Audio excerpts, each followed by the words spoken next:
Hello student, how are you? I hope you are fine. तो अब तक हम लोगों ने जो है नंबर सिस्टम से रिलेटेड टॉपिक्स पढ़े थे और उससे यूपी टेट में जो है आपका दो क्वेश्चन पूछे जाने के चांस होते हैं, लेकिन टॉपिक्स काफ़ी बड़ा था। मगर वो टॉपिक, हर टॉपिक में कुछ अलग अलग चीज़ें हैं जिनके लिए अलग अलग चीज़ों से एक बेसिक तरीके से शुरुआत करके समझाना होता है, इसलिए उसको उतना डिटेल पढ़ना ही पड़ता है। उसकी चीज़ें थोड़ी रिलेटेड कम, हर टॉपिक में कुछ अलग अलग चीज़ें होती हैं, तो सारी चीज़ें डिटेल में पढ़ा दी गई। देखिए, वैसे तो सबकी इम्पोर्टेंस बहुत ज़्यादा होती है, मगर नंबर ऑफ़ टॉपिक्स में बहुत ज़्यादा टॉपिक में कम क्वेश्चन वो पूछे जाने वाला टॉपिक है, थोड़ा बड़ा है, तो आप उसको भी ध्यान से पढ़िएगा। लेकिन अब जो शुरू हो रहा है बहुत ही इम्पॉर्टेंट टॉपिक आपके यूपी टेट के लिए, मैथमेटिकल एक्शन यानी गणितीय संक्रिया। मैथमेटिकल एक्शन का में आपको 4 चैप्टर पढ़ने हैं यहाँ पर: करड़ी, घातांक, वर्गमूल एवं घनमूल और भिन्न। ये 4 चैप्टर इतने इम्पॉर्टेंट हैं कि आपको एक एक हेडिंग, इनकी छोटी छोटी चीज़ें आपको बड़े ध्यान से समझनी है, क्योंकि अगर आप इस टॉपिक को अच्छे से कवर करते हो तो आपको मैं बता दूं तो 4 या 5 क्वेश्चन इन टॉपिक से, चारों से आ सकते हैं, आते हैं न, आएंगे ही 100%। ठीक है, तो ये बहुत ही इंपॉर्टेंट टॉपिक है। इतने कम, मतलब छोटे से बहुत छोटे छोटे हैं कुल मिला के। अगर मैं थोड़ा बहुत ही मतलब स्लो भी लेके चलता हूँ तो कि सारे लोगों को समझ में आए, जो लोग बहुत ही बेसिक से वीक हैं उनको भी, उनके लेवल से मैं कोशिश करता हूँ कि बना सकूँ। अगर आपको थोड़ी सी भी मेरे लेवल के समझाने में हायर लेवल लगे तो कमेंट में ज़रूर बताइएगा। तो ये जो टॉपिक्स हैं, करड़ी, घातांक, करड़ी यानी शॉर्ट्स, घातांक यानी इंडिसेस, वर्गमूल एवं घनमूल, square root and cube root और भिन्न, अब के लेक्चर्स में आपको यही मिलेंगे और इसी पैटर्न पर। पहले हम लोग करड़ी पढ़ेंगे, ठीक है। तो ये बहुत ही इंपॉर्टेंट है, इसको मैंने बता दिया कि हर छोटे बड़े हेडिंग को बड़े ध्यान से समझिएगा और आपको एक कॉन्सेप्ट दे करके उसके बाद न्यूमेरिकल देंगे। न्यूमेरिकल में आपको अगर बहुत होमवर्क वगैरह नहीं मिल रहा है तो बिल्कुल घबराइए मत, अभी आप अच्छे से नोट्स बनाइए, जो बताया जाता है न्यूमेरिकल वही लगाइए। आने वाले टाइम में मेरा टारगेट है पहले कोर्स सही टाइम पे कंप्लीट करना, उसके बाद मैं आपको एक अच्छी प्रीवियस ईयर क्वेश्चन से कंटेंट दे करके क्वेश्चन भी प्रैक्टिस कराएंगे, उसकी एक अलग ही लिस्ट बना देंगे। बट अभी हमारा टारगेट है सही टाइम से कोर्स को कंप्लीट करना। अगर मैं पूरा प्रैक्टिस पर केयर करने लगूँ तो फिर लेट होगा, इसलिए कोर्स को समझना ज़रूरी है। आप अपने हिसाब से प्रीवियस ईयर क्वेश्चन या फिर कोई अदर बुक लेके प्रैक्टिस कर सकते हैं, ठीक है, और देख सकते हैं प्रीवियस ईयर क्वेश्चन में जो मैंने पढ़ाया है उससे रिलेटेड क्वेश्चन भी आ रहे होंगे। इससे आपको बहुत सारे इम्पॉर्टेंट टॉपिक्स, अब क्या ही कहें, है। तो फिर आइए देखते हैं, शुरुआत करते हैं करड़ी की। सवाल ये सबसे पहले होता है कि क्या होता है करड़ी। करड़ी भाई देखिए, ये एक सिंबल है इस तरीके का, इसको हम लोग कहते हैं करड़ी। करड़ी को इंग्लिश में कहा जाता है सॉर्ड्स। क्या कहते हैं? सॉर्ड्स, ठीक है। तो करड़ी में जो है हम लोगों के एग्ज़ाम में जो क्वेश्चन पूछे जाते हैं उसमें जो पहला हेडिंग होगा हमारा कि जब करड़ी अनंत बार हो, अनंत यानी इनफाइनाइट बार हो, तो जब करड़ी अनंत बार होगी तो उसमें भी 3 तरह के क्वेश्चन आते हैं। जब करड़ी के अंदर धनात्मक रिलेशन से अनंत बार हो, ऋणात्मक और गुणे से, ठीक है। तो ये 3 तरह के क्वेश्चन आपके एग्ज़ाम में पूछे जाते हैं। उन तीनों को आज मैं कोशिश करूँगा कि कवर कर लूँ और बहुत ही कम टाइम में, बहुत ही लिमिटेड टाइमिंग में आपको मैक्सिमम चीज़ें बताने की कोशिश करता हूँ। अगर वीडियो की स्पीड तेज़ लगे तो आपके पास ऑप्शन है कि आप अपने मोबाइल से स्लो कर लीजिएगा, या फिर कम लगे तो आप तेज़ भी कर सकते हैं। तो ये सब थोड़ी सी देखिए, मैं ऑनलाइन में चीज़ें पता नहीं है आप किस लेवल से हैं, तो आप अपने हिसाब से एडजस्ट कर सकते हैं, ठीक है। यहाँ देखिए, योग के लिए जो है, मतलब इन 3 तरह के करड़ी अनंत बार होगी, तो हम लोग पहले योग के लिए पढ़ेंगे, फिर ऋणात्मक, फिर गुणा वाला। तो पहले योग के लिए, मतलब जब करड़ी के अंदर जो है योग से रिलेशन में आएंगे क्वेश्चन तो कैसे करेंगे।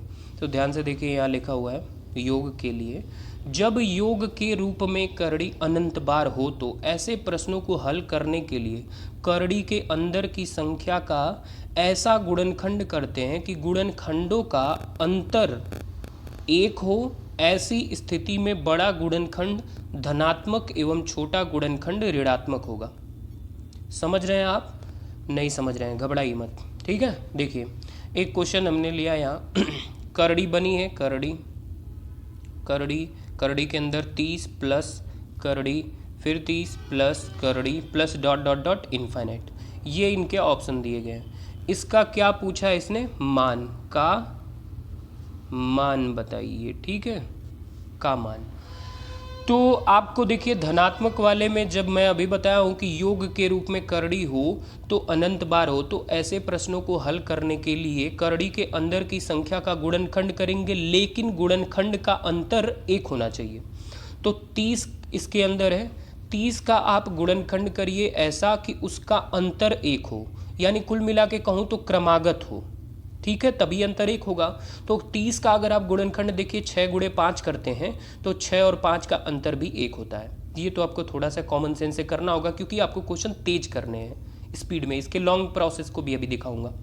तो जब 6 या 5 का अंतर भी 1 है, 6 5 आ गया, तो आप इसका आंसर हमेशा क्या लिखा है उसने कि बड़ा वाला, देखिए ऐसी स्थिति में बड़ा गुणनखंड धनात्मक, छोटा गुणनखंड ऋणात्मक होगा, यानी दोनों जो गुणनखंड अंतर 1 पर आए हैं उसमें बड़ा वाला गुणनखंड धनात्मक और छोटा वाला ऋणात्मक होगा।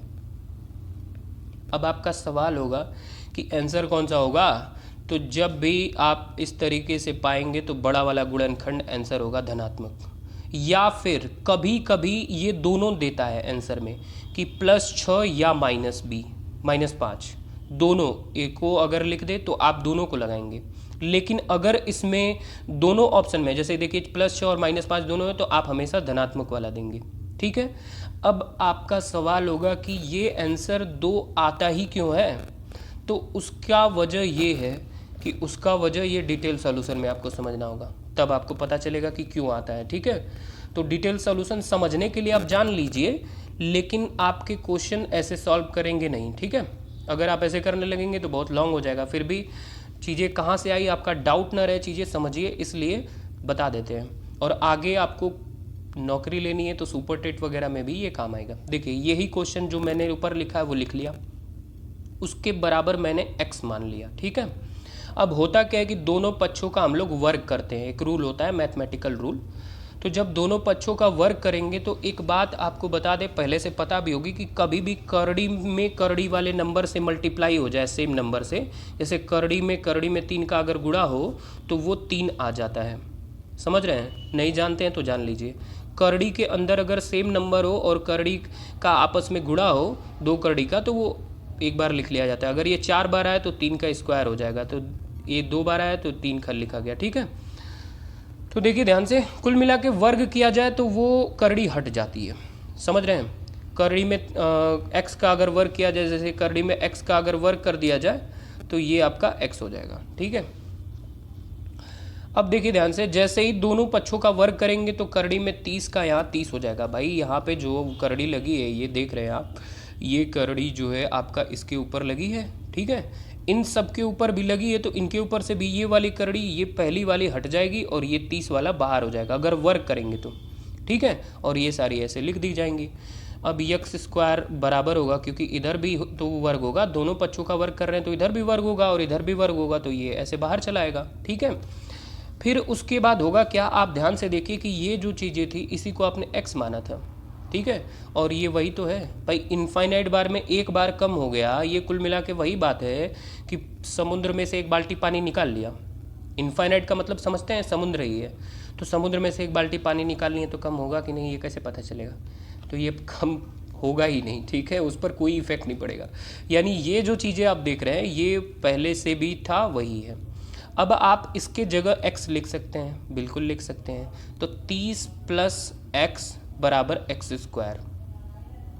अब जो लोग क्लास 10 तक की मैथ तो सब लोग पढ़े होंगे, तो क्लास 10th में आपने एक पढ़ा था द्विघात समीकरण, देखिए वही बन चुका है। अगर x² को यहीं छोड़ दिया जाए और इसको इधर भेजा जाए तो ये इधर प्लस में तो इधर आके माइनस में होगा, माइनस में हुआ, 30 प्लस में तो इधर आके माइनस में होगा और = 0 हो जाएगा। ये आपका द्विघात समीकरण बन गया, ax² + bx + c का फॉर्म, ठीक है। अब द्विघात समीकरण को हल करने की प्रक्रिया होती थी स्प्लिटिंग मेथड, यानी उसे कहा जाता था इसको तोड़ करके हिंदी में मुझे याद अभी नहीं आ रहा कि इसको जैसे एक्स स्क्वायर माइनस एक्स, इसको द्विघात समीकरण को तोड़ने का प्रोसेस था कि आप इसके मतलब ऐसे नंबर को यहाँ लिखिए जिसको जोड़ने या घटाने पे यही आ जाए। तो देखिए -6x + 5x लिखा गया, इन दोनों को आप जोड़ेंगे तो -x ही आएगा, और अगर इनका गुणा करेंगे -6 और 5 का तो देखिए ये आएगा। ये प्रोसेस था, प्रक्रिया थी। तो फिर उसके बाद क्या होता था, इन दोनों में कॉमन ले लिया जाता था। इन दोनों में कॉमन लेंगे तो x देखिए कॉमन मिलेगा, और फिर आपका x - 6। फिर यहाँ पे आप 5 कॉमन लेंगे तो x - 6, हमेशा ये दोनों बराबर आते हैं। अब इन दोनों में देखिए x - 6 बाहर हो जाएगा, x - 6, और ये x + 5 यहाँ आ जाएगा। फिर सॉल्व करने के बाद जो वैल्यू आएगी x की, देखिए 0 के बराबर कंपेयर करने पे यहाँ से x बराबर -5 आएगा, और यहाँ से x बराबर 6 आएगा, क्योंकि यहाँ निगेटिव है तो यहाँ +6 आएगा। तो x की 2 वैल्यू आई कि नहीं आई? आई ना। और वो x था क्या, देखिए पहले से उस इनफाइनाइट सीरीज़ के बराबर था, करड़ी के। तो x की एक ऋणात्मक और एक धनात्मक 2 वैल्यू आई ना, तो ये यहीं से आता है। ठीक है, द्विघात समीकरण के रूप में होने के कारण ये 2 वैल्यू देता है। द्विघात समीकरण हमेशा 2 वैल्यू देता है। तो ये डिटेल में जानने की अगर आपकी इच्छा हो तो ये आप समझ लीजिए, नहीं तो जो मैंने प्रोसेस बताया वो आप डायरेक्ट याद कर लीजिए। ठीक है, और आप इसके अच्छे से नोट्स बना लीजिए। तो ये था आपका करड़ी अनंत बार हो तो इसमें योग के लिए प्रश्न, और इसी से रिलेटेड एक और वैसे ही एकदम सेम है अंतर के लिए प्रश्न, वो भी देख लेते हैं यहाँ पे। अगर अंतर के लिए प्रश्न आए, तीन बताया ना, जोड़ के लिए, घटाना के लिए, गुणा के लिए, इनफाइनाइट तक के करड़ी में नंबर, तो अंतर के लिए तो छोटा गुणनखंड धनात्मक और बड़ा गुणनखंड ऋणात्मक होगा, जस्ट उसी का उल्टा। ठीक है, तो काम सारे वही होंगे। क्या मतलब, अगर आपका ऋणात्मक नंबर किसी करड़ी में इस तरह से आए तो आप उसके नंबर का ऐसा गुणनखंड करिए कि उनका अंतर 1 हो। तो उनका अंतर 1 का मतलब 90 है, 90 का 9 दाम में 90। ठीक है, और अंतर देखिए 9 और 10 का 1 है, इसलिए ये ऋणात्मक वाला है। तो ये रूल याद रखिएगा कि छोटा गुणनखंड धनात्मक होना चाहिए, यानी छोटा वाला धनात्मक और बड़ा वाला ऋणात्मक। अब आपको आंसर कौन सा पूछ रहा है वो आप देख लीजिएगा। तो आंसर हमेशा पॉजिटिव वाला देंगे, बता चुका हूँ। अगर दोनों हो तो आप दोनों दे देंगे, लेकिन अगर दोनों अलग अलग ऑप्शन में हो तो आप हमेशा धनात्मक वाला देंगे। डाउट मत रखिएगा, दोनों अगर अलग अलग ऑप्शन में हो तो धनात्मक आंसर, और दोनों अगर एक साथ ए या बी करके दे दे तब आप दोनों को आंसर एक साथ दे देंगे। ठीक है, तो आई थिंक आप समझ रहे होंगे। ठीक है, देखिए वैलिड हमने लिखा है, मतलब मान्य यही होता है। तो ये धनात्मक और ऋणात्मक वाले हो गए। अब गुणा वाले आपको बता करके, और हम लोग जो है इस वीडियो में बहुत लंबा नहीं बनाएंगे इसे। देखिए गुणा वाला बहुत आसान है। यदि गुणा के रूप में करड़ी अनंत बार हो तो ऐसे प्रश्नों का उत्तर ठीक वही संख्या होता है जो करड़ी के अंदर की राशि होती है। अत्यंत आसान, डायरेक्ट याद कर लीजिए, लेकिन आपके दिमाग में सवाल आएगा कि क्यों होता है, तो उसका जवाब अभी देते हैं। ठीक है, यानी गुणा में अगर देखिए अंडर रूट के अंदर m लिखा है, ये जनरल में लिख दिया गया कि कोई भी नंबर यहाँ आ जाए गुणा में, ऐसे ऐसे ऐसे। ठीक है, इनफाइनाइट तक उसका उसी नंबर को लिख दीजिए, वही आंसर है उसका। अब आप कहेंगे कैसे है, ये भी तो बताइए। मैं कहा बिल्कुल बताऊंगा। देखिए, माना ये जो चीज़ दी गई इसको बराबर x माना, फिर दोनों पक्षों का वर्ग किया, तो दोनों पक्षों का वर्ग करेंगे तो एक यम बाहर चला आएगा, और ये जो सिस्टम आप देख रहे हैं ये पहले ही से x है कि नहीं। तो जब यहाँ यक्स रखेंगे ये वाला ले आके, भाई इसके जगह हम लोग यक्स रख सकते हैं ना, तो इसके जगह x रख लिए, और इस x से इसकी एक घात कट गई, तो कैपिटल M बराबर x, यानी वो नंबर ही उस x की वैल्यू है पूरे उस सिस्टम की। तो इस बात से देखिए यहाँ एक छोटा सा क्वेश्चन लेके दिखा दिया गया कि अंडर रूट में 13 13 13, इसका आंसर 13 सीधा लिखिए बिना सोचे। कोई डाउट? आई थिंक मज़ा आ रहा होगा आपको। ठीक है, देखिए यहाँ पे और एक थोड़ा सा अलग टाइप का क्वेश्चन पूछा जाता है, ये बताते हैं और एक होमवर्क आपको दे देते हैं। यदि करड़ी में 5 करड़ी में 5 करड़ी में 5 के अंदर करड़ी में 5 डॉट डॉट इनफाइनाइट हो और बराबर 3125 के पावर x - 1 हो। ठीक है, तो इस तरह के क्वेश्चन में आपसे क्या पूछा है, x का मान पूछा है, x का मान पूछा है। तो x का मान पूछा है तो आप इसको कैसे सॉल्व करेंगे, इसका अभी मान निकालना मैंने बताया कि अगर नंबर गुणा में करड़ी के अंदर इनफाइनाइट तक हो तो वही नंबर उस पूरे सिस्टम का मान होता है। ठीक है, वो मैंने लिखा भी है यहाँ पे, ये आप घबराइएगा मत। देखिए, यदि गुणा के रूप में करड़ी के अनंत बार हो तो ऐसे प्रश्नों का उत्तर ठीक वही संख्या होती है जो करड़ी के अंदर की राशि होती है। ये सारी चीज़ें मैंने लिख दी है, आप बिल्कुल घबराइएगा मत, भूलेंगे नहीं। नोट्स इसीलिए बनाते रहिए, सब एग्ज़ाम टाइम में रिवीजन करेंगे, एक बार में याद आ जाएगा। तो देखिए, ये पूरे का मान 5 हो जाएगा। और इसको आप क्या लिख सकते हैं, इसको आप ऐसा घात बना के लिखिए इसका कि ये 5 के ही घात के रूप में हो जाए। और ये हो जाएगा अगर आपको वर्गमूल नहीं, इसको क्या कहते हैं, एलसीएम लेना आता होगा आपको, तो लघुत्तम समापवर्तक। तो जैसे ही लघुत्तम लेंगे आप, इसका 5 के घात 5 ये बन जाएगा।